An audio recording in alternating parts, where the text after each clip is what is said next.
Teman-teman, baca firman Tuhan wajib setiap hari. Amin. Salam, selamat pagi dan selamat berjumpa kembali di channel TPKK Jambi Tertinambunan. Salam sehat buat kita semua. Firman Tuhan pada hari ini, hari yang ke-199 tahun 2024, tanggal 17 Juli, diambil dari Injil Yohanes pasal 16 ayat 20 dengan perikop dunia membenci kalian. Sebagai nats atau ayat hari ini yaitu, Aku berkata kepadamu, sesungguhnya kamu akan menangis dan meratap, tetapi dunia akan bergembira. Kamu akan berduka cita, tetapi duka citamu akan berubah menjadi sukacita. Itulah ayat hari ini. Kemudian kita masuk dalam bacaan pagi. Sebagaimana telah diatur, ada bacaan pagi dan ada bacaan malam. Kita coba kombinasikan dalam sekaligus dari ketiga perikop ya. Bacaan pagi diambil dari kitab Ulangan pasal 18 ayat 9 sampai dengan 12. Perbuatan yang dilarang. Kemudian bacaan malam diambil dari kitab Yakobus pasal yang kedua ayat 5 sampai dengan 12. Teguran terhadap prasangka, lanjutan daripada ayat yang kemarin. Sekarang kita masuk perikop pada saat ini, dunia membenci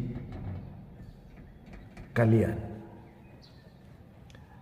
Mengapa dunia membenci para hamba-hamba Tuhan? Kita baca dalam kitab Yohanes pasal 15 ayat 19. Tuhan memilih kita, bukan kita memilih Dia. Maka dunia benci. Sebab sebagai hamba Tuhan, sebagai orang yang percaya kepada Kristus sebagai Allah, jadi percaya kepada Yesus Kristus sebagai Allah, maka ada penolakan dari dunia. Seperti Tuhan Yesus disalibkan. Jadi karena Yesus Kristus itu kita anggap Dia adalah sebagai anak Allah, maka muncullah penolakan-penolakan dari dunia. Karena mereka tidak mengerti ya, siapa Yesus yang sebenarnya. Itulah makanya ada penolakan-penolakan dari dunia. Nah kemudian karena hamba-hamba Tuhan itu adalah pengikut Yesus, tentu dunia juga akan membenci mereka, ya, karena mereka berada dalam terang. Nah, kemudian dunia membenci hamba Tuhan. Kenapa? Karena terang dari Allah itu bersinar melalui mereka dan dapat mengungkap kegelapan yang disenangi oleh dunia. Jadi kegelapan-kegelapan itu akan terlihat jelas dengan adanya terang dari Allah yang bersinar. Itulah makanya ya dunia membenci. Nah, kemudian kalau dalam buku Injil Yohanes pasal 3 ayat 19 sampai 20 dikatakan dalam ayat 19, dan inilah hukum itu, terang telah datang ke dalam dunia, tetapi manusia lebih menyukai kegelapan daripada terang, sebab perbuatan-perbuatan mereka jahat. Jadi dunia lebih senang kegelapan daripada terang, karena kalau mereka dalam terang, perbuatan-perbuatan yang gelap, yang jahat pada mereka itu akan kelihatan. Kemudian ayat 20 dikatakan, sebab barang siapa berbuat jahat membenci terang. Jadi kalau orang yang berbuat jahat itu pasti membenci terang dan tidak mau datang kepada terang itu, supaya perbuatan-perbuatan jahat mereka tidak nampak. Nah, jadi orang yang jahat itu tidak mau datang kepada terang, supaya perbuatan-perbuatan mereka yang jahat tidak kelihatan. Jadi tetap berada dalam kegelapan. Nah, kemudian dikatakan sebagai pesan dari kedua ayat tersebut, ya. Tetapi barang siapa yang melakukan yang benar, ia datang kepada terang, supaya menjadi nyata bahwa perbuatan-perbuatannya dilakukan dalam Allah. Nah, jadi kesimpulan tadi bahwa barang siapa melakukan yang benar, ia datang kepada terang, supaya menjadi nyata bahwa perbuatan-perbuatannya dilakukan dalam Allah, dalam nama Tuhan. Jadi jelas memang. Tapi bagi orang yang berbuat jahat, dia tidak mau datang kepada terang. Nah, kembali kita kepada perikop sebelumnya, dunia ya membenci kalian. Nah, kalau kita melihat ya dalam ayat 18, apabila dunia membenci kalian, ya, kata daripada ayat 19, ayat 18, ingatlah bahwa aku sudah lebih dulu dibenci oleh dunia. Jadi jangan heran lagi kalau kalian dibenci oleh dunia, karena Yesus sendiri sudah lebih dulu dibenci oleh dunia. Ya, dia disalibkan. Sekiranya kalian milik dunia, kalian akan dikasihi dunia sebagai kepunyaannya. Tetapi aku sudah memilih kalian dari dunia ini. Jadi kalian bukan lagi milik dunia. Itu sebabnya dunia membenci kalian. Jadi, nah memang kalau kita lihat dalam menentukan umat Allah, ya, dalam kitab Yeremia juga sudah dikatakan dibuat perjanjian baru oleh Allah kepada bangsa Israel. Dikatakan kalau kita melihat dalam Yeremia ya 31 pasal 31 ayat 33 yang kita baca dalam kemarin, apa dikatakan? Aku membuat perjanjian baru kepada umat Israel, katanya. Apa perjanjian baru itu? Dikatakan bahwa hukum-hukumku akan kutaruh dalam batin mereka. Jadi hukum-hukum Tuhan itu ditaruh dalam batin manusia itu. Kemudian kutulis dalam hati mereka. Ditulis. Jadi hukum-hukum itu ditaruh dalam batin dan ditulis dalam hati. Jadi batin, suasana kebatinan, hati nurani ditulis. Kemudian Allah mengatakan, aku menjadi Allah mereka, mereka menjadi umatku. Jadi sudah dipatrikan. Jadi di sini tadi dikatakan bahwa apabila dunia membenci kalian, ingatlah bahwa aku sudah lebih dulu dibenci oleh dunia. Nah kemudian, sekiranya kalian milik dunia, kalian akan dikasihi dunia sebagai kepunyaan miliknya. Nah, tetapi aku sudah memilih kalian dan dari dunia ini, jadi kalian bukan lagi milik dunia. Jadi kalau sudah Allah mengatakan, aku jadi Allah mereka, mereka menjadi umatku. Jadi bukan lagi milik dunia, sudah milik Allah. Maka wajar kalau dibenci, karena Allah sendiri dibenci oleh dunia, Tuhan Yesus.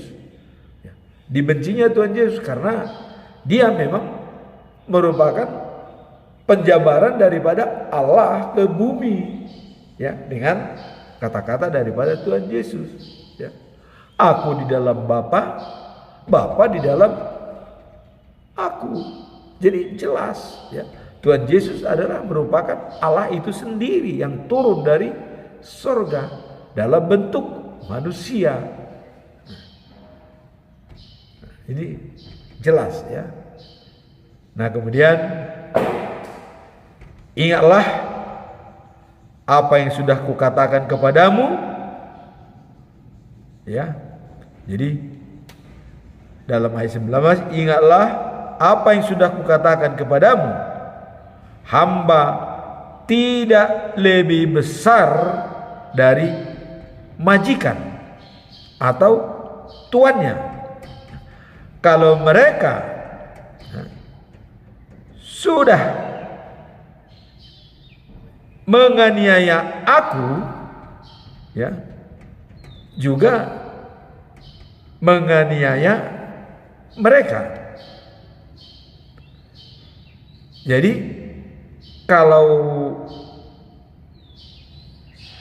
mereka katanya sudah menganiaya aku, ya,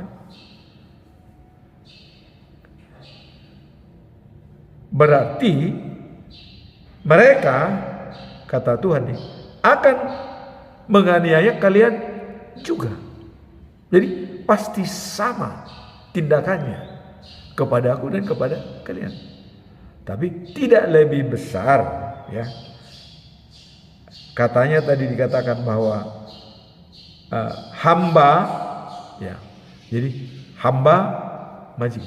Hamba tidak akan pernah lebih besar dari majikan.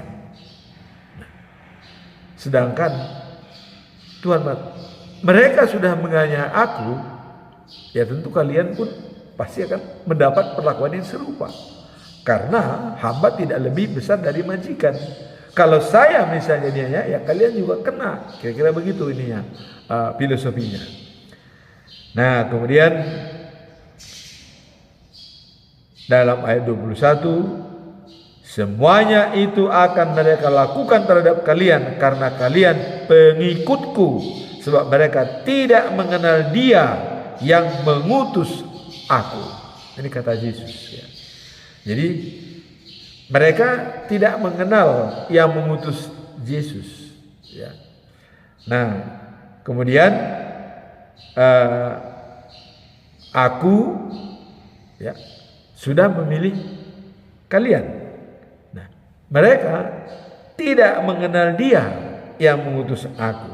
Nah, sekiranya kata Yesus ini, aku tidak datang dan tidak menyatakan semua itu kepada mereka, mereka tidak berdosa katanya. Tidak. Nah, tetapi sekarang ya mereka tidak punya alasan untuk dosa mereka. Jadi karena sudah disampaikan ya, orang yang membenci aku membenci Bapakku.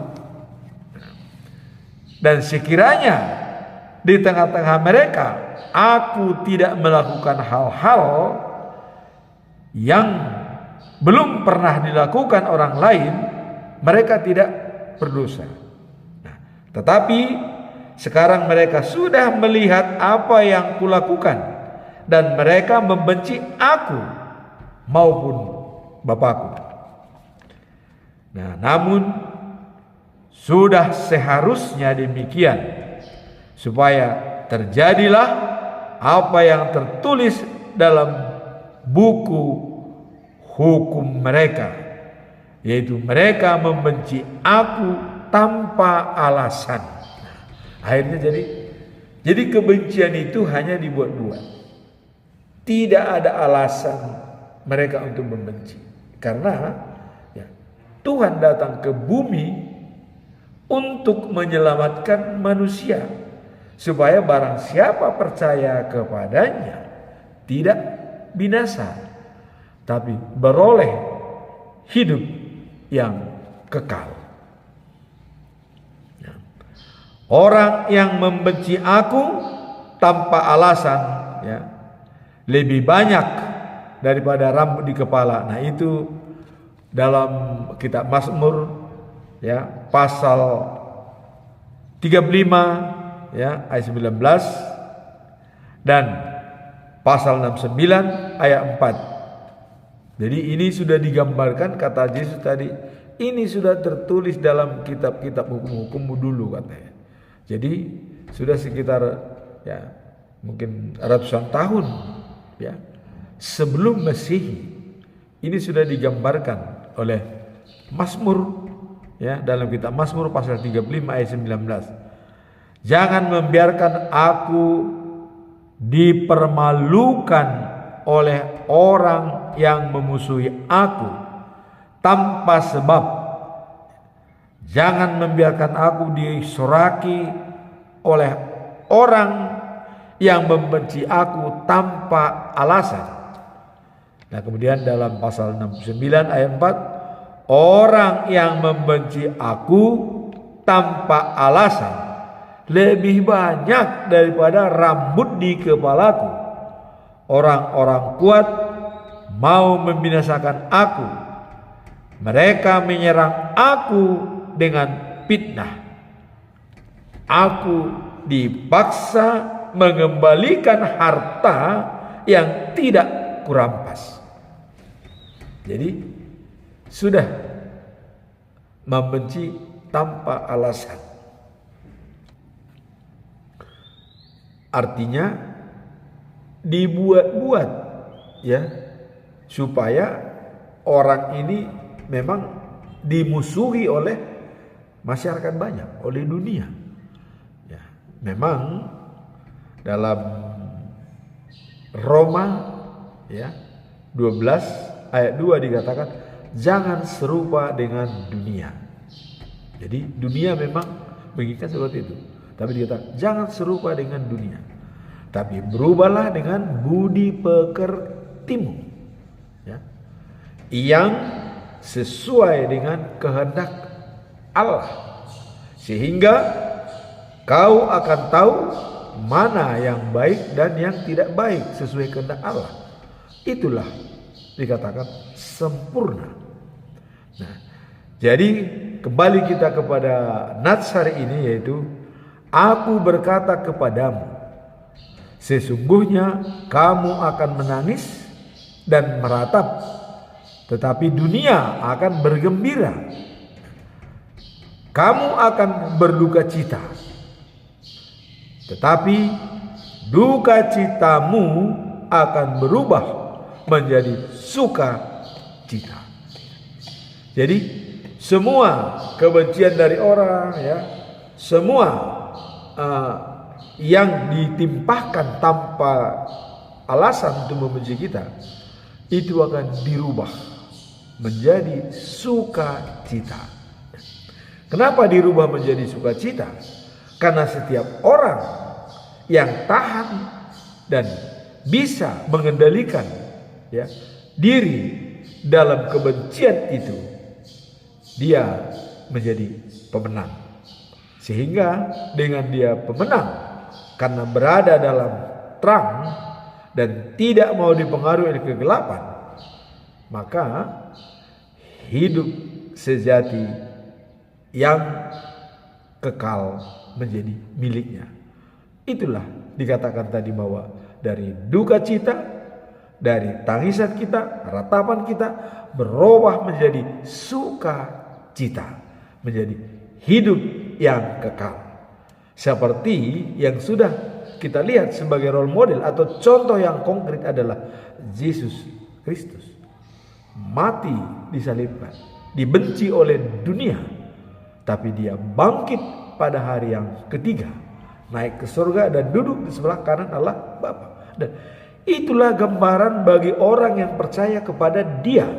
Maka Yesus mengatakan, akulah jalan, ya, kebenaran dan hidup. Tidak ada sampai kepada Bapa tanpa melalui aku. Nah, makanya dengan percaya kepada Yesus Kristus, jaminan hidup yang kekal menjadi bagian daripada kita.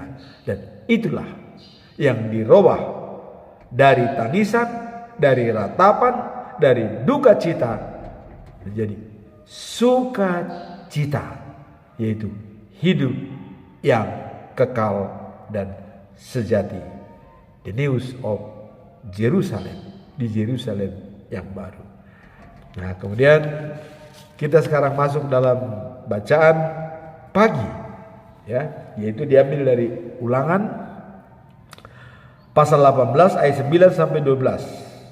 Nah, perbuatan-perbuatan yang dilarang.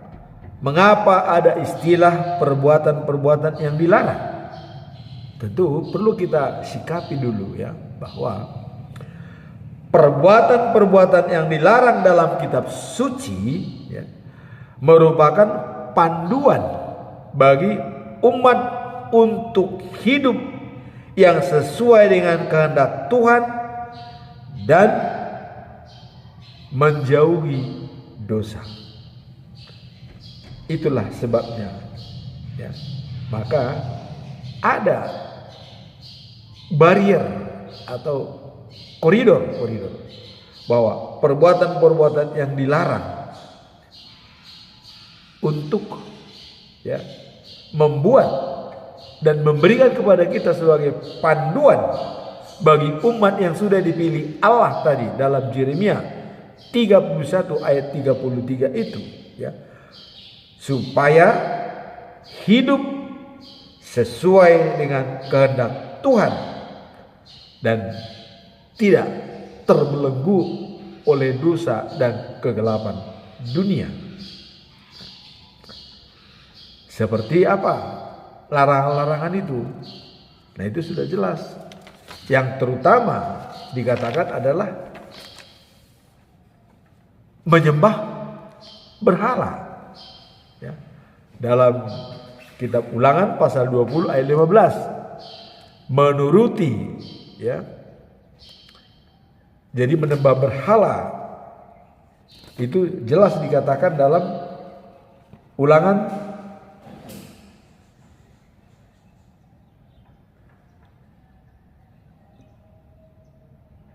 pasal 20, ya, itu adanya larangan-larangan. Kalau pasal 20 ayat 15 itu mencuri, ya.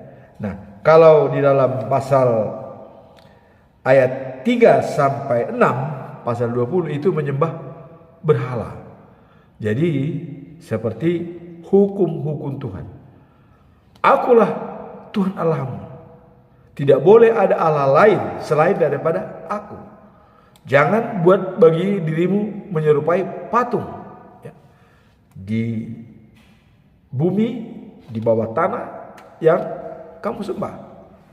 Nah, kemudian larangan-larangan berikutnya itu disebut dalam jangan mencuri, jangan membunuh. Itu jelas.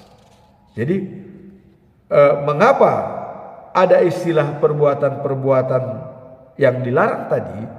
Itu adalah untuk membuat bagi kita suatu panduan untuk pedoman hidup kita yang hidup sesuai dengan kehendak Allah dan bisa menjauhinya dari dosa-dosa kita. Nah, terutama kalau kita melihat dalam Amsal, ya, apa saja yang dibenci oleh Allah. Nah, mari kita lihat dalam kitab Amsal, ya, pasal 16. Dalam pasal 6 ayat 16 sampai 19 dari Amsal dikatakan begini: ada 7 perkara yang dibenci oleh Tuhan dan tak dapat dibiarkannya. Ini dibenci dan tidak bisa dibiarkan oleh Tuhan. Nah, ini kata Raja Salomo, ya. Pertama adalah sikap yang sombong. Jadi orang yang congkak, yang sombong. Nah, kemudian mulut yang berbohong. Nah, yang ketiga, tangan yang membunuh orang tak bersalah. Nah, itu sama dengan membenci orang yang tidak bersalah, itu sama dengan membunuh orang yang tidak bersalah. Membenci tanpa alasan, itu sama dengan membunuh tanpa alasan. Nah, kemudian otak yang merencanakan hal-hal yang jahat. Jadi otak itu selalu merencanakan hal-hal yang jahat. Nah, kemudian kaki yang bergegas menuju kejahatan, yang selalu rajin dia pergi ke tempat-tempat yang tidak baik, ya. Dia rajin ke tempat-tempat yang berlawanan dengan kehendak Tuhan. Nah, kemudian saksi yang terus-menerus berdusta. Nah, kita sudah lihat saksi dusta bisa membunuh orang. Hukuman mati kepada Nabot, pemilik anggur, ya, yang mau dikuasai oleh Raja Ahab hanya karena 2 saksi dusta yang diciptakan oleh Isabel, ya, diciptakan oleh Isabel, istri daripada Ahab, ya. Mereka bersaksi dusta mengatakan raja dihina oleh Nabot, padahal tidak tahu apa yang dihina. Tapi itu statement itu dikeluarkan oleh Isabel, ya, bahwa Nabot menghina raja. Langsung diakui oleh 2 orang. Ya benar, saya saksi. Datang satu lagi, ya benar, saya saksi. Oh, udah. Akhirnya Nabot dihukum mati Nabot. Ya. Nah, jadi saksi yang terus-terusan berdusta ini bisa menjadi kematian. Makanya sangat dibenci oleh Allah. Nah, kemudian ada lagi yang tidak kalah pentingnya, yaitu orang yang menimbulkan permusuhan di antara teman. Jadi permusuhan antara bersaudara, ya, itu sangat dibenci oleh Tuhan. Nah, makanya Yesus mengatakan yang menyatukan adalah umatku, tapi yang mencerai-beraikan itu adalah musuhku, kata Yesus, ya. Nah, jadi tadi adanya dikatakanlah perbuatan perbuatan yang dilarang, ya, adalah merupakan implementasi dari hukum Tuhan. Dari, ya, Ulangan pasal 20 itu ayat 1 sampai dengan 15, ya. Dan larangan-larangan itu bisa kita lihat dalam hukum Tuhan atau perintah Tuhan. 10 perintah Tuhan yang tertulis dalam kitab Keluaran, ya. Mulai dari pasal 1, ya, ayat 1, pasal 20 ayat 1 sampai dengan 17, ya. Demikian perintah-perintah dan yang harus ditaati oleh bangsa Israel. Lalu Allah berbicara, dan inilah kata-katanya: Akulah Tuhan Allahmu yang membawa kamu keluar dari Mesir, tempat kamu diperbudak. Dan diperintahkan jangan menyembah ilah-ilah lain, sembahlah aku saja. Jangan membuat bagi dirimu patung yang menyerupai apapun yang ada di langit, di bumi, atau di dalam air, di bawah bumi. Jangan menyembah patung semacam itu, karena akulah Tuhan Allahmu, dan aku tak mau disamakan dengan apapun. Orang-orang yang membenci aku, kuhukum sampai kepada keturunan yang ketiga dan keempat. Wah, ini membenci, ya, dihukum. Tetapi aku menunjukkan kasihku kepada beribu-ribu keturunan orang-orang yang meminta dan mencintai aku dan taat kepada perintahku. Jangan menyebut namaku dengan sembarangan, sebab aku Tuhan Allahmu menghukum siapa saja yang menyalahgunakan namaku. Rayakanlah hari Sabat dan hormatilah hari itu sebagai hari yang suci. Kamu kuberi 6 hari untuk bekerja, tetapi hari yang ketujuh adalah hari istirahat yang khusus untuk aku. Pada hari itu tak seorang pun boleh bekerja, baik kamu maupun anak-anakmu, hamba-hambamu, ternakmu, atau orang asing yang tinggal di negerimu. Dalam waktu 6 hari aku Tuhan membuat bumi, langit, lautan, dan segala yang ada di dalamnya. Tetapi pada hari yang ketujuh aku beristirahat. Itulah sebabnya aku Tuhan memberkati hari Sabat dan menghususkannya bagi diriku. Hormatilah ayah dan ibumu supaya kamu sejahtera dan panjang umur di negeri yang akan kuberikan kepadamu.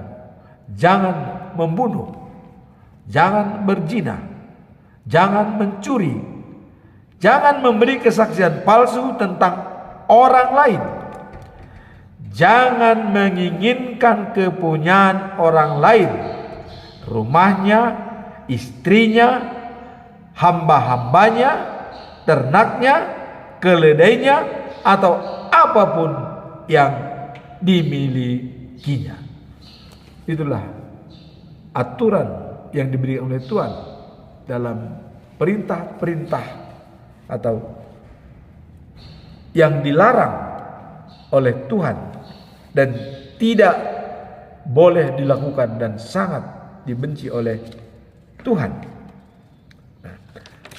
Kemudian kita masuk dalam perikop ayat tersebut, ya. Di dalam Ulangan pasal 18 ayat 9 sampai 12. Ya. Nah. Ayat 9. Kamu sudah masuk ke negeri yang diberikan Tuhan Allahmu kepadamu. Pesan Allah. Janganlah meniru kejahatan yang dilakukan bangsa-bangsa yang ada di situ. Jadi jangan meniru bangsa-bangsa yang ada di situ. Ya seperti bangsa Amori ya, yang dijajah oleh bangsa Israel. Ya. Kemudian jangan mempersembahkan anak-anaknya sebagai korban bakaran. Nah, karena umumnya mereka bisa memotong anaknya ya untuk memberikan korban bakaran. Jangan contoh katanya, ya. Jangan ditiru. Dan jangan jadi tukang ramal, mencari-cari tanda atau sebagai acuan-acuan, meramalkan sesuatu yang tidak jelas. Semua itu katanya hanyalah omong kosong, tidak benar. Ya, ramalan-ramalan dari mereka yang ilmu sihir dan dukun itu tidak benar. Nah, kemudian jangan sampai atau ilmu sihir itu ya yang menjadi digemari oleh mereka. Nah, kemudian dalam ayat 11 ya, hubungan dengan roh. Nah, jadi apabila ada berhubungan dengan roh-roh ya, orang yang sudah mati ya, ini tidak boleh, dilarang oleh Tuhan. Kemudian dalam ayat 12 disimpulkan di sini adalah orang yang melakukan perbuatan-perbuatan jahat itu dibenci oleh Tuhan Allah, dan itulah sebabnya bangsa-bangsa itu ya diusir ya dan dijazah dari tempatnya ya. Jadi mereka diusir karena perbuatan mereka tidak jelas, dan itulah makanya kau tempati tempat. Inilah pesan-pesan Allah dalam hal menyatakan bahwa perbuatan-perbuatan yang dilarang itu sudah digambarkan sesuai dalam hukum Tuhan, perintah yang ke-10 ya. Apa yang harus dilakukan ya. Larangan-larangan itu ada beberapa larangan dan ada beberapa untuk dilakukan. Nah, seperti ya ayat hormatilah orang tuamu itu kemudian hari Sabat ya harus dihormati sebagai hari yang dihormati Tuhan. Dia beristirahat di hari ke-7. Nah, kemudian jangan menginginkan harta orang lain ya, baik hambanya apapun. Nah, jadi di sini sudah jelas bahwa perbuatan-perbuatan yang dilarang oleh Tuhan.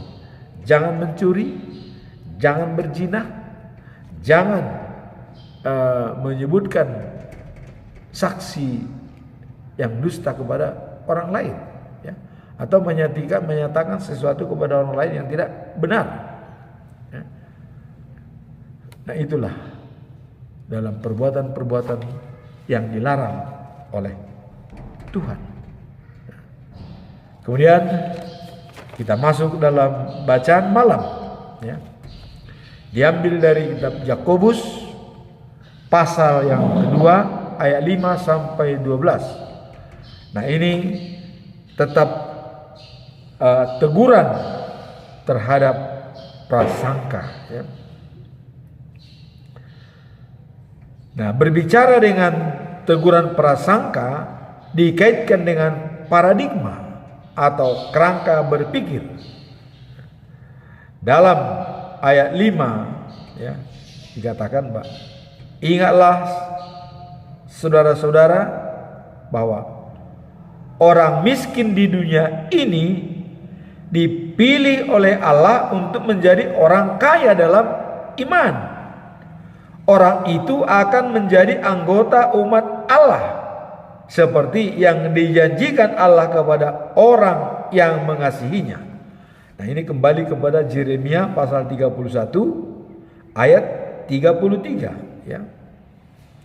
Aku Allah mereka, mereka menjadi umatku. Nah, ini penegasan ya. Jadi ada kalanya ya, orang miskin itu dipilih oleh Tuhan ya, dan menjadi orang kaya dalam iman. Jadi dalam harta dia tidak punya ya, dia miskin. Tapi dalam firman Tuhan dia adalah kaya. Nah, inilah kadang-kadang Tuhan itu merahasiakan ya apa yang dimiliki oleh Tuhan kepada orang yang pintar, orang yang hebat, itu dirahasiakan. Tapi Tuhan akan berterus terang kepada orang yang miskin, tidak terpelajar, dia berterus terang. Nah, sehingga dikatakan tadi sini, orang miskin di dunia, tapi dia kaya dalam iman. Karena Tuhan berterus terang, tidak merahasiakan. Tapi ada orang kaya di dunia, tapi dia miskin dalam iman. Karena dia berada dalam kegelapan. Nah, kemudian dalam ayat 6 dikatakan, ya, tetapi kalian adalah menghina orang miskin. Padahal orang-orang kayalah yang menindas kalian ya, dan menyeret kalian ke pengadilan. Nah, jadi artinya ada beberapa orang itu adalah menghina orang miskin. Ya, jadi kalau sudah miskin itu dihina. Padahal katanya adalah orang-orang kayalah yang menindas dan menyeret, membawa berperkara. Nah, jadi seharusnya lah orang miskin itu ya tidak dihina karena dia kaya di dalam iman. Tapi orang kaya lah yang harus diperingatkan karena dia penindas dan bisa membawa bermasalah di dalam koridor hukum. Nah, kemudian dalam ayat yang ke-7 dikatakan ya, merekalah yang menghina nama terhormat ya yang keluar dari Allah. Jadi mereka menghina. Kemudian ayat 8, kalian melakukan yang benar kalau kalian melaksanakan hukum kerajaan yang terdapat dalam ayat Alkitab. Nah, maka cintailah sesamamu seperti dirimu sendiri. Nah, jadi dihimbau di sini adalah mencintai sesama seperti diri sendiri. Nah, jadi janganlah ada dalam kita berasumsi negatif dengan prasangka yang buruk. Ya. Nah, kalau ada prasangka yang buruk, ini yang harus kita tuntaskan dan kita akan ditegur oleh Tuhan dalam prasangka buruk tersebut. Nah, ayat 9 dikatakan, tetapi kalau kalian membeda-bedakan orang berdasarkan hal-hal lahir, kalian berbuat dosa dan melanggar hukum Allah. Jadi kalau kita tidak punya epa yang benar atau timbangan yang tidak netral, membeda-bedakan ya berdasarkan lahiriah, maka kita juga adalah akan dibenci oleh Tuhan, dan kita sudah berbuat dosa dan sudah melanggar hukum Allah. Dan apa ya hukum utama yang disampaikan oleh Tuhan Yesus? Dari 10 firman Tuhan disimpulkan dalam hukum utama. Pertama adalah kasihanilah Tuhan Allahmu dari segenap hatimu, dari segenap jiwamu, dan dari segenap kekuatanmu. Nah kemudian sayangilah, cintailah sesamamu manusia seperti dirimu sendiri. Jadi kalau kita sudah menganggap orang lain sama dengan diri kita, kita tidak akan membenci baik dia miskin, baik dia kaya. Tidak. Kita akan berbuat netral. Tidak punya timbangan yang miring sebelah. Ya. Karena sudah dalam hukum Tuhan yang disimpulkan oleh Yesus, cintailah sesamamu seperti dirimu sendiri. Dalam Matius 7 ayat 12 ini dijelaskan bahwa ya, perbuatlah apa yang ingin diperbuat oleh orang lain kepadamu. Perbuatlah seperti itu. Jadi jelas, kalau kita membeda-bedakan orang dan pilih kasih ya, melihat lahiriah atau melihat latar belakang keadaannya pejabat atau tidak pejabat, kita sudah membuat dosa. Ya, artinya tidak lagi mencintai sesama seperti diri kita. Nah, karena tadi perbuatlah apa yang kau kehendaki diperbuat oleh orang lain kepadamu. Tapi kalau kita membuat jarak perbedaan, orang lain juga akan seperti itu. Nah, jadi di sini dikatakan ya, orang yang melanggar salah satu dari hukum-hukum Allah berarti melanggar seluruhnya. Jadi walaupun kita langgar dari hukum-hukum itu satu diantaranya, itu kita sudah melanggar secara keseluruhan. Nah makanya Israel tuh paling takut kalau mereka sudah melakukan kesalahan, karena itu bisa dihukum semua, ya, dihukum semua. Maka jangan sampai ada membuat kesalahan. Maka perlu ada saksi siapa yang benarnya salah. Sebelum itu ditemukan, mereka tuh dihukum semua oleh Tuhan. Nah maka jangan sampai berbuat salah. Salah satu dari hukum itu tidak dijalankan, itu sama dengan katanya melanggar dari semua hukum Tuhan.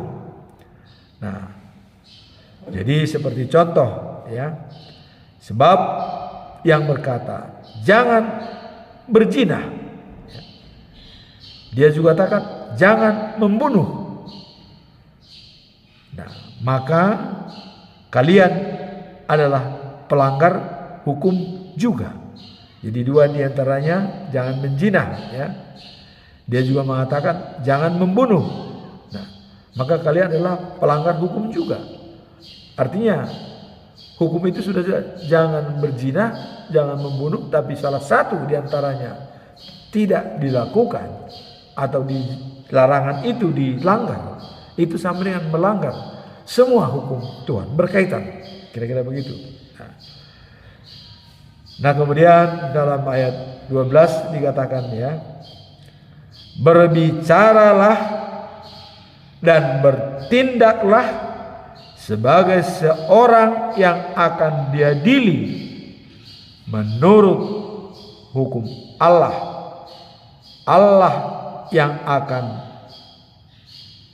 menentukan hidup daripada manusia. Nah, jadi berbicaralah dan bertindaklah sebagai seorang yang akan diadili menurut hukum Allah. Allah yang akan ya menentukan nasib daripada manusia. Allah tidak belas kasihan kepada orang yang tidak mengenal belas kasihan. Jadi sudah jelas ya, dalam ayat 13 dikatakan Allah tidak mengasihi orang yang tidak punya belas kasihan. Nah, sehingga dengan demikian maka dari 3 perikop ini, yaitu pertama tadi adalah dunia membenci kalian, dan itu dijawab dengan terang. Apabila kita berada dalam terang, maka kegelapan tidak akan menguasai kita. Walaupun kita dibenci oleh dunia, katanya, bahwa karena kita sudah kaya dalam iman, sehingga duka cita itu berubah menjadi sukacita, yaitu hidup yang kekal dan sejati. Nah, kemudian bacaan pagi adalah perbuatan-perbuatan yang dilarang oleh Tuhan. Tadi kita lihat adalah ada 7 yang dibenci oleh Allah.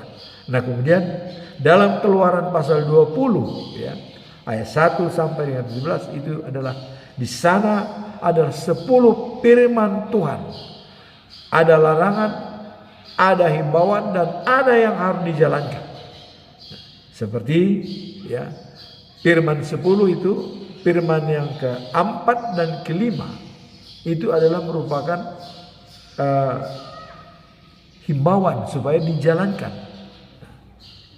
Tetapi firman pertama, akulah Tuhan Allahmu, tidak ada Allah lain, itu ketegasan. Nah, yang kedua ya, jangan perbuat bagimu patung atau menyerupainya ya, baik di bumi maupun di bawah bumi yang disembah. Kemudian jangan menyebutkan namaku sembarangan, seenaknya, semaunya ya. Tuhan tidak mau ya. Nah, kemudian jangan mencuri, jangan membunuh ya, jangan berzina, jangan mengatakan sesuatu yang tidak benar kepada orang lain. Jangan menginginkan harta orang lain yang bukan milik kita. Inilah perbuatan-perbuatan yang dilarang oleh Tuhan, dan disimpulkan oleh Tuhan Yesus dari 10 hukum itu menjadi 2 hukum utama, yaitu pertama tadi adalah kasihanilah Tuhan Allahmu dari segenap hatimu, dari segenap jiwamu, dan dari segenap kekuatanmu, dan sayangilah, cintailah sesama manusia seperti dirimu sendiri. Itulah yang bisa kita lihat, perbuatan-perbuatan yang dilarang dan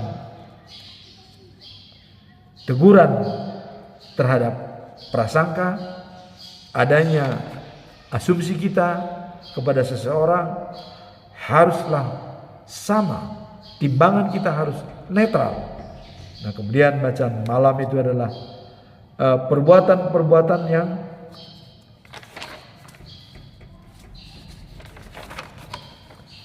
bacaan malam adalah teguran terhadap prasangka. Jadi bacaan pagi perbuatan-perbuatan yang dilarang, dan bacaan hari ini adalah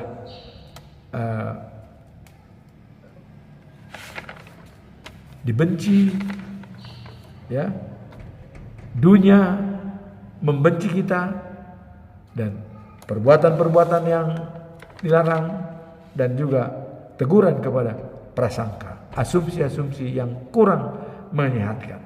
Nah, maka dari firman Tuhan hari ini, marilah kita sempurnakan dalam hidup kita, seperti dalam Roma 12 ayat 2, janganlah serupa dengan dunia, tapi berubahlah dengan budi pekertimu yang sesuai dengan kehendak Allah, sehingga kita bisa melihat mana yang baik dan mana yang jelek, supaya kita menjadi hidup sempurna. Semoga firman hari ini bisa menjadi pedoman bagi kita. Amin. Tuhan memberkati.